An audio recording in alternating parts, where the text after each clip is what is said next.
tengo uno de dos, uno de dos. Tengo dos. Maestra, tengo mucho, quiero. ¿Cómo es que se llama? Gandules. Gandules.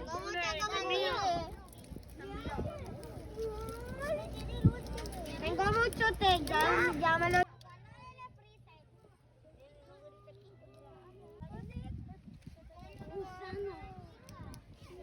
Déjame ver, Gabriel. Ajá. Lucas, déjame ver. Mira.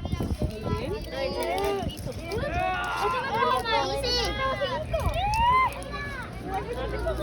trae cohete.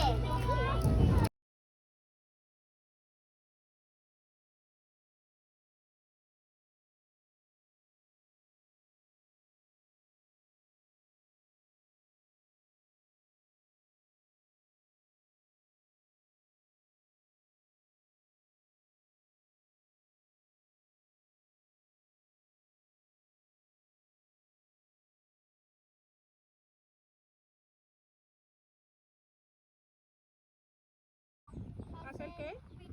Hacer un cordero, uno puede pintar los bloques, uno limpia esto y los otros hacen los murales. Muy bien.